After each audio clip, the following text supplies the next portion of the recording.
இதுதாங்க எங்க ஊர் பஸ் ஸ்டாப். 6th இருந்து காலேஜ் முடிக்கிற வரைக்கும் இங்க வந்து சைக்கிள் விட்டுட்டு பஸ் ஏறுறதா வழக்கம். ஒரு நாள் வந்து காலேஜ் படிக்கும்போது பிஜி பண்ணும்போது வந்துட்டு சைக்கிளோட சாவியை நான் மிஸ் பண்ணல. பேக்குள்ளே தான் இருக்கு. எங்கே மிஸ் ஆச்சுன்னு தெரில. மிஸ் ஆயிடுச்சு. அதை தேடி எடுக்கிறதுக்குள்ள என் ஃப்ரெண்ட்ஸ் எல்லாம் சேர்ந்து அந்த பூட்டை உடைச்சிட்டாங்க. ஒரு 6 மந்த் எல்லாம் இருக்கும் காலேஜ் முடியிற டைம். அப்போ வரைக்குமே வந்துட்டு நான் அந்த அப்படியே தான் சைக்கிள் நிறுத்திட்டு போவேன். யாராச்சும் எடுத்து யூஸ் பண்ணல. கடைசியில் டைமிங் கூட நிறுத்திக்கலாம். என்ன வேணால் நடந்திருக்கும். அப்படியெல்லாம் ஜாலியாக இருந்த நாள். பஸ்ஸில் போகிறக்கு ஒரு வாய்ப்பு நேற்று. ரொம்ப நாள் ஆச்சுங்க பஸ்ஸில் போயிட்டேன். இங்கேருந்து சத்தி போகிறோம். அம்மாவுக்கு உடம்பு சரியில்லை, ஸ்கேன் பண்ணுங்கிறதுக்காக கிளம்பியிருந்தோம். இந்த அந்த இன்ஜின் பெட்டி இருக்கு பார்த்தீங்களா, அது மேலெல்லாம் யார் உட்காந்துருக்கீங்கன்னு ஒரு கமெண்ட் பண்ணுங்க. அப்படி சூடாக இருக்கும். அம்மா இதெல்லாம் சின்ன வயசில் நடந்திருக்கும். அம்மா வந்துட்டு உட்காந்துக்கு சாமி உட்காந்துக்கு சாமின்னுவாங்க. இங்கே பின்னாடி எரியிறது நம்மளுக்கு தாண்டா தெரியும்.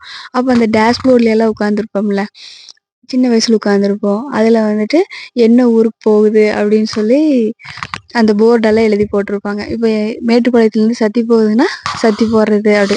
ரிட்டர்ன் வரப்போ மேட்டுப்பாளையம் மாற்றி வைப்பாங்க.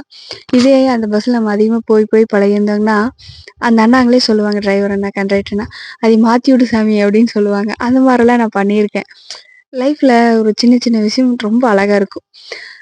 ரிட்டர்ன் வரும்போது அப்பா காரில் கூட்டிகிட்டு வந்துட்டாரு. ஆனால் ரொம்ப நாள் ஆச்சு அந்த பஸ்ஸில் போய். அது எங்கள் ஏரியாவிலேருந்து அப்படி போகிறது செம்ம ஒரு ஜாலியாக இருக்கும். இங்கேருந்து பார்த்தா எங்கள் வீட்டு பக்கத்து இருக்கிற அந்த மலை தெரியும், ஓதி மலை. அப்படியே பக்கம் வர எல்லாமே தெரியும் பாருங்களேன். திரும்பவும் நைட்டு ஒரு ஃபங்க்ஷன் போயிட்டு அதே ரூட்டில் வருவோம் பாருங்க. அது என்ன சொல்கிறது, செம்ம ஹாப்பினஸ்ஸாக இருக்கும். அப்பாவோட அப்படியே ஜாலியாக போயிட்டு அப்பா சொல்லுவார், கரெக்டாக பாட்டு வரணும், யானையெல்லாம் வரும் அப்படி சொல்லுவார். அது எப்படியே கவனிச்சுட்டு வந்துட்டோம்.